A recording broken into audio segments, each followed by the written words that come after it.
Audio 1.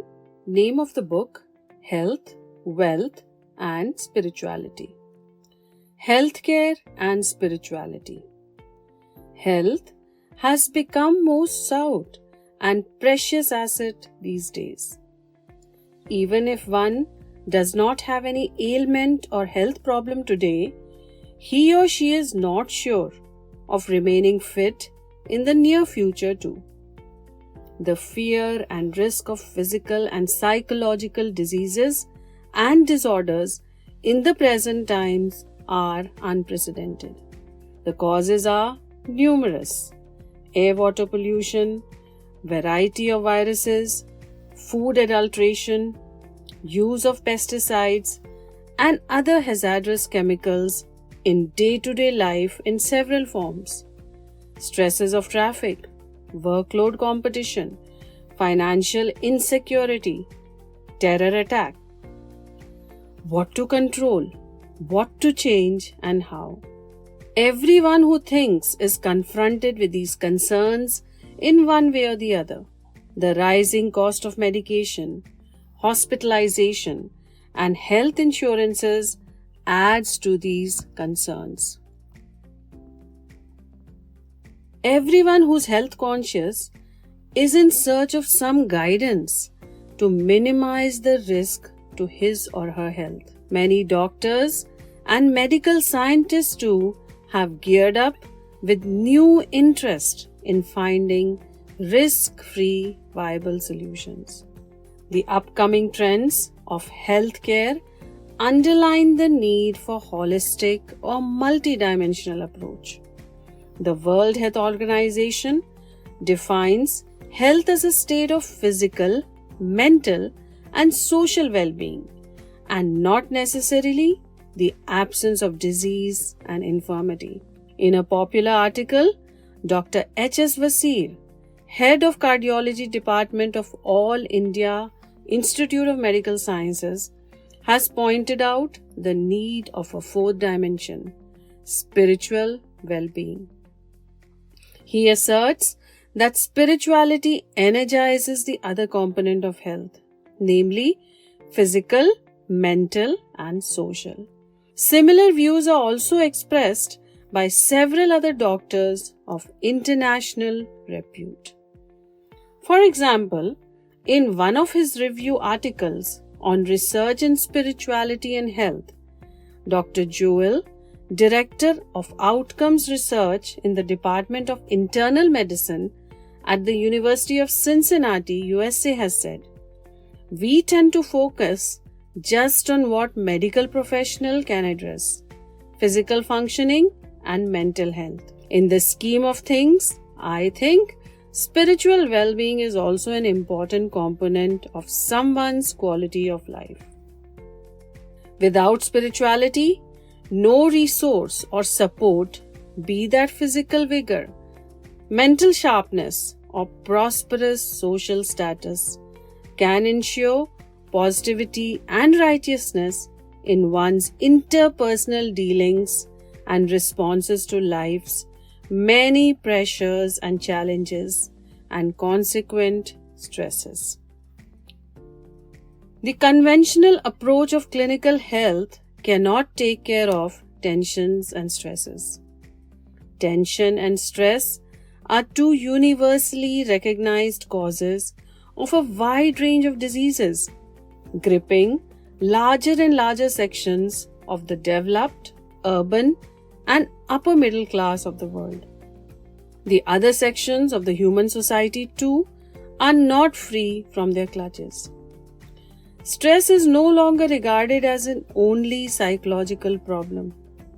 It has been affirmed as a principal cause of psychosomatic disorders such as heart attacks, angina, arrhythmias, hypertension, peptic ulcers, ulcerative colitis, some forms of cancer, and certain skin diseases. The modern world has noticed it, and efforts are also on to find feasible and effective modes of stress management via several kinds of seductive medicines, nerve relaxing games, exercises, amusement tools, and activities for mental diversion and rejuvenation. More and more people are also tending towards yoga asana practice. But stress is too complex and deep-rooted to tackle and cannot be removed by external means alone. The term stress is defined precisely in physics as force divided by the area of impact. But there is no such pinpointed definition at physiological, neurological, or psychological levels. For practical purposes, physicians and psychologists broadly describe it as a disturbed state of mind, resulting from the imbalance between the demand of a person's environment and that person's capability to meet this demand. A close cousin of stress is depression, which also causes or aggravates a wide spectrum of psychosomatic disorders, including low blood pressure, anxiety, suicidal tendency, insomnia, some kinds of cancers, amnesia, epilepsy, sciatica, etc. It mainly arises due to one's inability to get what one expects and aspires from the world and from one's own self.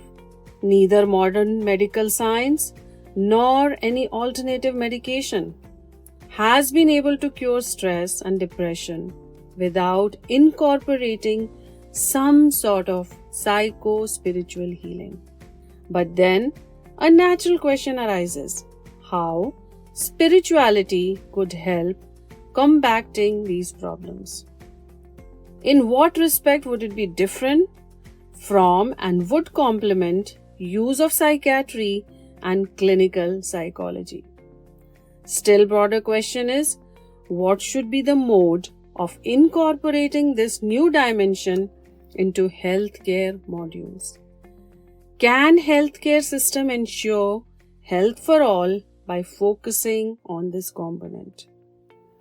Before attempting to answer these vital questions and addressing related issues of what one is supposed to do at a personal level to benefit from it, we should first understand that psychiatry and psychology, as renowned experts of modern medicine also affirm, deal mainly with mental well-being, that too in the sense of not having any abnormality or disorder. The diagnostic and therapeutic modules under these disciplines mainly focus at weakness or malfunctioning at the level of the brain. The entity of mind itself is recognized and studied here with respect to behavioral aspects and manifestation of brain functions. But mind is a faculty of consciousness force. It exists at a much higher and sublime plane than the brain. It derives sustenance and evolutionary thrust from spirituality. Spirituality pertains to enlightenment and vigor at the level of subconscious and unconscious mind, and hence at the deeper roots of emotions. The role of spirituality in healthcare has several dimensions. Spiritual healing, preventive impact of spiritual practices, overall well-being and improvement and enhancement of vitality, immunity, and physical and mental potentials by augmenting spiritual strength. Healing, spiritual healing or faith healing, as it was popularly called in the Western countries, until modern scientists began to recognize the vast domain and sound foundation of spirituality, had been used by mankind in a variety of ways since prehistoric times. In fact, this perhaps was the earliest mode practiced in different forms in different parts of the world to cure the physical and mental suffering of the masses. Ayurveda, the ancient Indian science of life and healthcare, known to be the earliest science of medicine, is derived from the Vedic knowledge of spirituality.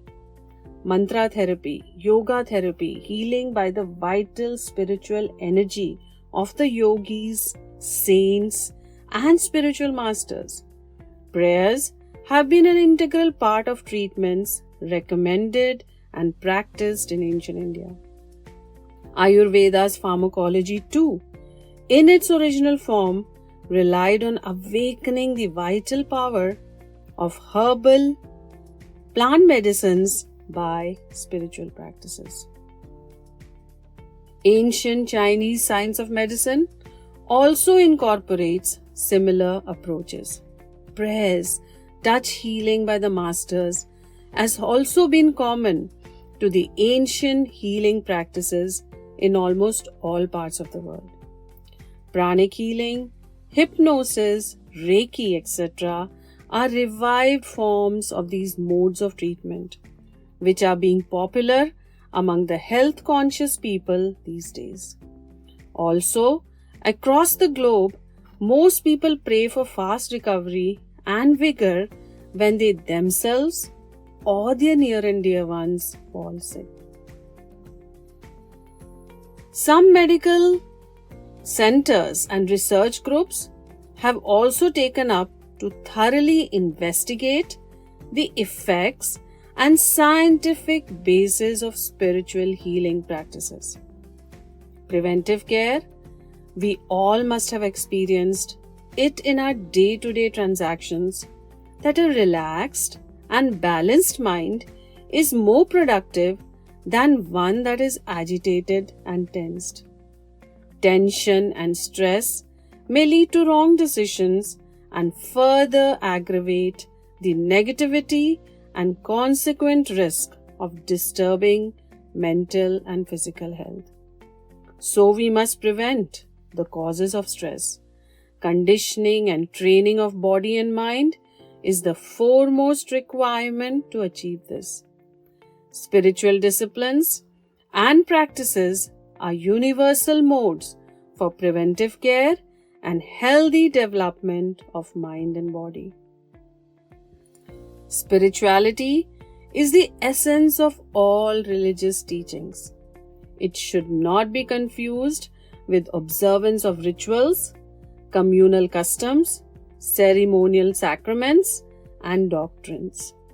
Self-study and improvement of thinking and actions in the light of illumined teachings of elevated souls is an integral component of spiritual practices. Reading of religious scriptures and attending discourses, discussions on these are also often prescribed for self-study. But it should be remembered that what is referred in this context is only the text, which deals with pure knowledge, which inspires human mind and heart towards divinity. Every religion has this light at its core. It is the soul of religion. Indeed, the ultimate purpose of true religion is to motivate people to righteous actions. Unfortunately, people only regard the body, the external, sacramental, dogmatic form of their religions as per the popular norms of majority belonging to their commune, and thus confine their faith and religiousness only to these superficial horizons. The time-tested teachings, lives, and works of saints, irrespective of when, where, and in which society they were born, what was the so-called religion of their parents, shows us the light of religion. Their words of wisdom, like the eternally consistent teachings of a true religion, though expressed in different languages and ways, gives us instant support, strength, hope, and positive direction in moments of adversity, hardship, and tensions and thus annul all possibility of stress. Reading and contemplating over such sagacious thoughts is therefore a simple but effective mode of remaining free from all stresses and depression. Chanting of devotional hymns and prayers with the feeling of surrendering our ego, our self-identity at the feet of God also calms the mind, relieves its pains and sorrows, and fills it with new energy and joy. Self-restraint, which is an essential discipline and foundational component of spiritual practices, prevents downward flow of the currents of prana and gradually enhances vital energy, inner strength, and willpower.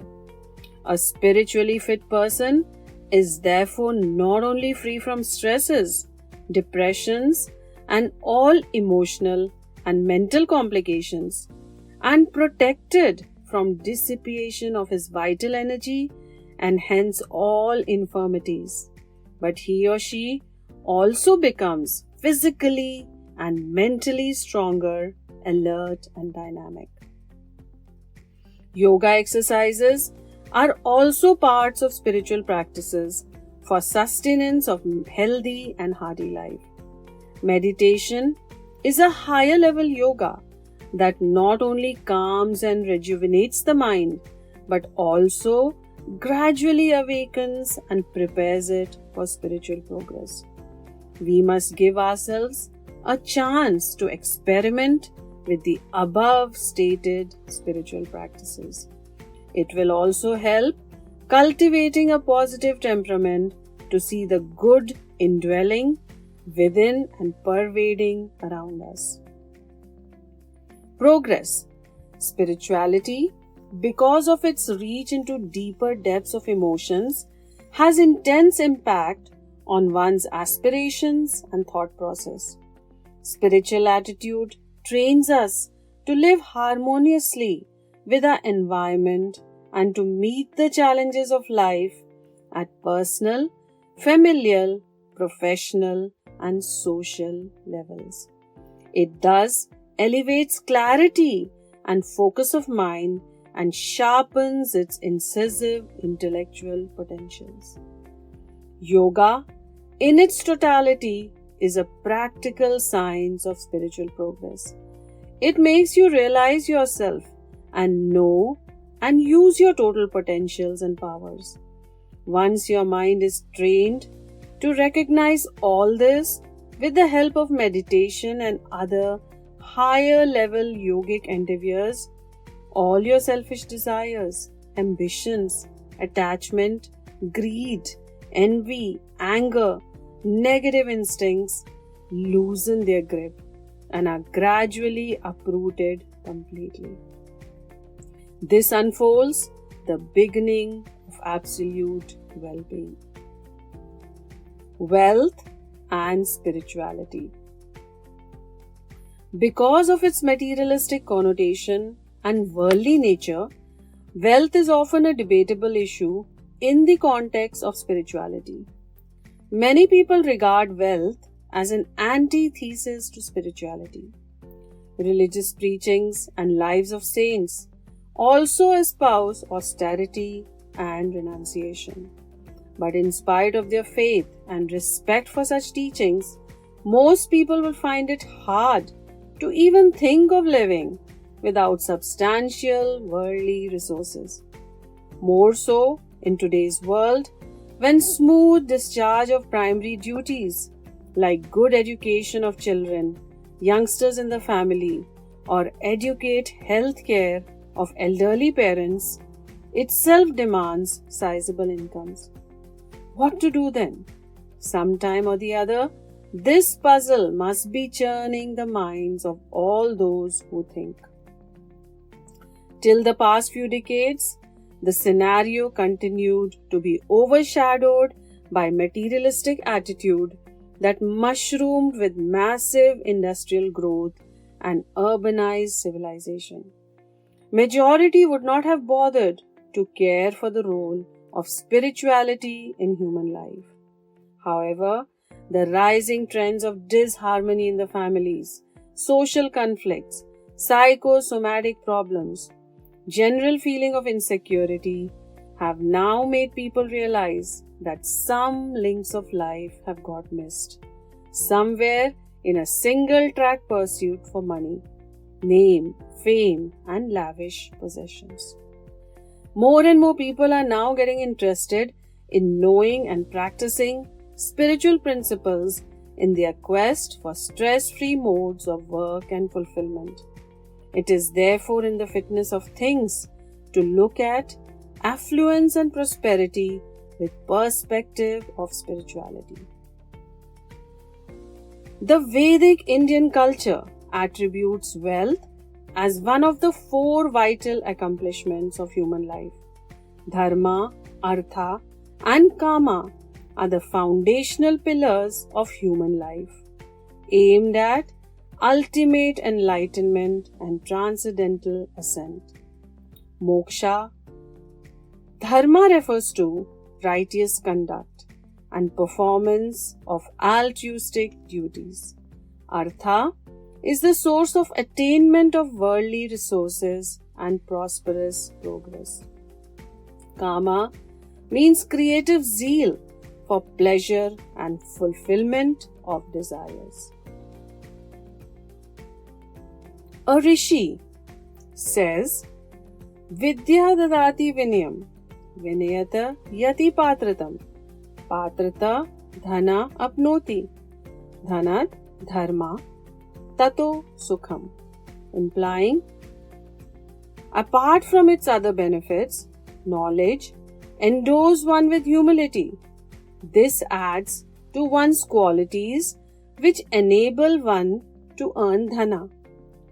Wealth is used to carry out righteous duties, to attain unalloyed joy. Indeed, total renunciation of wealth or sacrificing material resources is not possible in today's world, even from the seekers of spiritual elevation. Even the bare minimum necessities of sustaining a normal life would require some resources in some forms. Those having responsibilities towards the family need much more. Escaping from duties is a wrong and anti-spiritual act. Without any money or worldly supports, one would neither be able to bear the worldly responsibilities nor discharge the religious duties.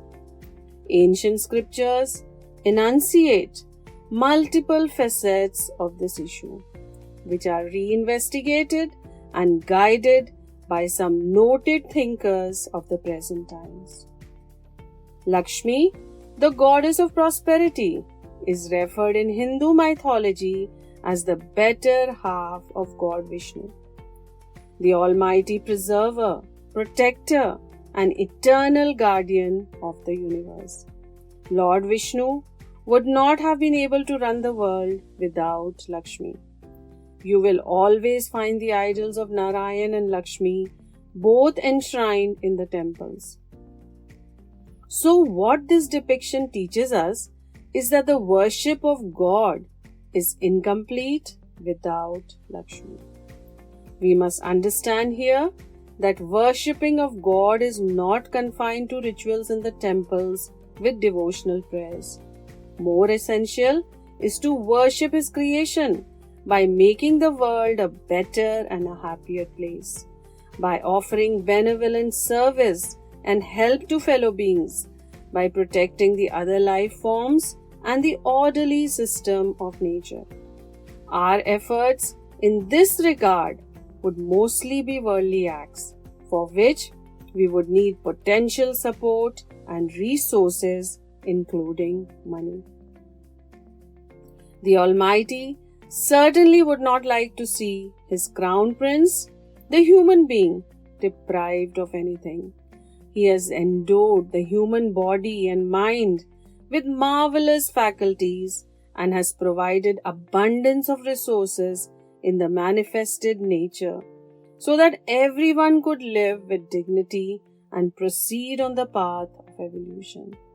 A believer of God must therefore be a believer of his own potentials and make the best use of these to be self-dependent and prosperous.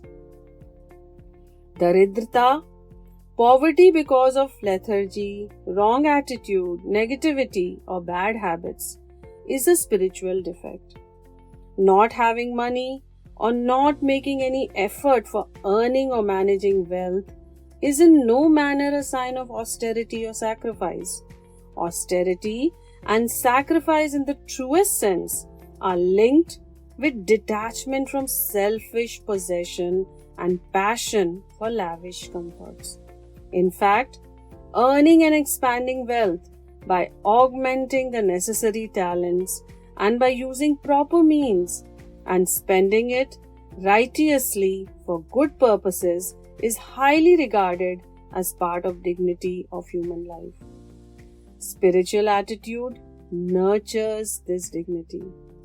Orison Mordaunt, the author of celebrity book Peace, Power and Plenty, comments, "Poor are those who lack self-confidence and who have no faith." He further writes, "People can alter their circumstances if they believe in and know their powers. Everyone can succeed in prosperous progress through determination, courage, and unflinching hard work to attain the envisaged goals." Wealth is a grace of Goddess Lakshmi and hence a boon for those who acquire it by sincere use of their talents and diligence without compromising their integrity. It then bestows all-round prosperity. On the contrary, it would sooner or later invite hordes of problems and worries if the motive or mode of earning was immoral or was driven by avarice. A greedy and stingy fellow, even if he was gifted a grand treasure, would never be able to enjoy it. Unrestrained cravings for wealth would sometime or the other divert one from the path of honesty and drag him into the mire of corruption and debauching addictions. The attractions for glamour and luxury and passions for sensual pleasures are mutually catalyzing. They also fuel infatuating evils like gambling, wine, and carnal lust. It is wealth entrapped in this apparently subtle but vicious circle of avarice and selfish attachments that is loudly criticized in the teachings of spirituality, as it is the root of perversion, decline, and fall of spiritual values and human glory. Shastras guide the aspirants of wealth as to who is blessed by Goddess Lakshmi. The style of these texts of prehistoric times may be rhetoric and often presented as anecdotes in which the goddess is herself conversing with the devotee. This sounds unusual today, but the inherent teachings are universal and continue to be valid even now. One can't attain prospering wealth and consequent peace and joy if one disobeys or ignores these teachings. Let us look at some excerpts. Responding to a devotee's query, Goddess Lakshmi explains, "Vasami nityam subhage pragalabhe daksinare karmani vartamane akrodhane devapare kritagye jitendriye nitya mudrina satve." Meaning, I reside in the homes of those who are alert and wise, who are soft-spoken, dutiful, strong, angerless, and who have an attitude of gratitude, control over their sense organs, and who are devoted to God. Indeed, irrespective of whether one attempts to generate, expand, and preserve wealth via business, agriculture, professional jobs, government service, etc. All the above specified qualities are essential to ensure career growth and support and cooperation of financiers, customers, and colleagues.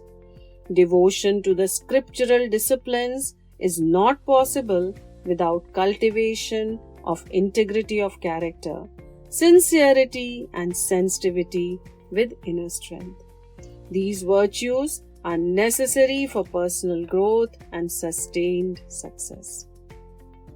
Another crucial quality for the grace of Goddess Lakshmi is industriousness, diligence with perseverance and foresight. The Shastras stress this fact. Udyoginam Purusha Sinhamupati Lakshmi. The Shastras also warn that only having skills, talents, and industriousness may provide sharp rise in riches, but the gains won't last long if one adopts immoral means, as these will always load one with risks, threats, and legal problems and dangerous partners in the murky deals. A scriptural saying conveys this fact.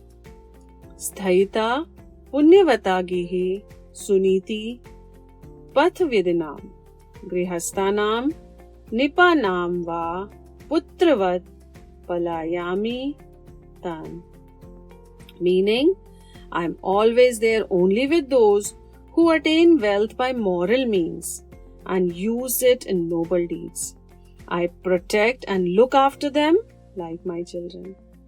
Yet another hymn conveys that the goddess of prosperity keeps off from those who accumulate negativity and filth in their inner or outer personality and conduct. If somehow such people are able to accumulate wealth, it will only prove a liability for them.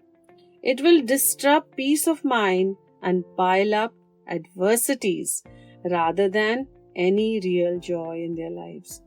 The ill fate of black money is a live example of this sort in today's life. Having taught the disciplines and qualities necessary for earning wealth, worth its real purpose, the scriptures, including the Vedas, also prescribe the best ways to spend and expand wealth and augment the happy progress of the family and consequently of the society. Dyuminam Vranita Puspase Satahasta Samahara Sahasrahasta Samkira. The first hymn highlights the importance of constructive use of savings for what is necessary for the well-being of the family. The second one implies charity for philanthropic projects. It says, earn by 100 and donate by thousands. It is pathetic to see that hardly anyone cares for such teachings anymore. Corruption seems to have crossed all limits today in people's race for grabbing more and more power and status by snatching hordes of money and prosperity. Man has lost its identity in the illusion of false status and show-off. Life seems to be thriving on artificiality. The cracked foundations of life and its values, coupled with the delusive charm of luxuries and glamour, have silenced the inner inspirations that strengthen the mind and nurture wisdom. By and large, people have become so used to comforts that restraining these appears to be hard to them. Bearing hardships for the sake of morality sounds like a madman's craze today. This is a major cause of weakening of mind that has induced a sense of insecurity amongst most people. Driven by this sense, one tends to accumulate enough money as a precautionary measure to feel secured. Instead of seeing lack of wisdom in extravagant social functions and customs of pompous arrangements and squandering money in birthday bashes, wedding ceremonies, one feels obliged to save money for similar things back home. Is this a sign of maturity? Riches have become the yardstick of honor in our social system. The wealthier you are, the more respectable you're supposed to be in today's world. Because of this superficial outlook, many people only see the riches one has without bothering about from where and how this money was earned. Even if people know of something wrong in its means, they do not care. Not only that, many consider this as a better option to make money. Why labor so hard and take pains if a shortcut is available? What kind of social trends are these? If this is what we are feeding to the children, money would naturally become their prime goal. Why should we then expect them to have any values? What foresight we, the intelligent beings, have for their future? Those amongst us who want to improve the scenario, at least at the personal and familiar level, must see that spiritual attitude alone can liberate us from the false pulls and notions. Focusing on what is already there in your life and not on what you don't have may sound like an age-old preaching of positive thinking, but it remains an important and effective principle even today. Modern age teachers of the wealthier world also underline this fact in their teachings. Dr. Deepak Chopra's remark fabulously endorses it. There is power in knowledge, desire, and spirit, and this power is within you, is the key to creating an affluence. Adoption of spirituality in thoughts strengthens emotional fitness and encourages disciplined lifestyle that ensures physical and mental well-being. It also motivates industriousness, dedicated efforts for refinement of talent, honest earning, and prudent spending, and thus endows one with what is required to have lasting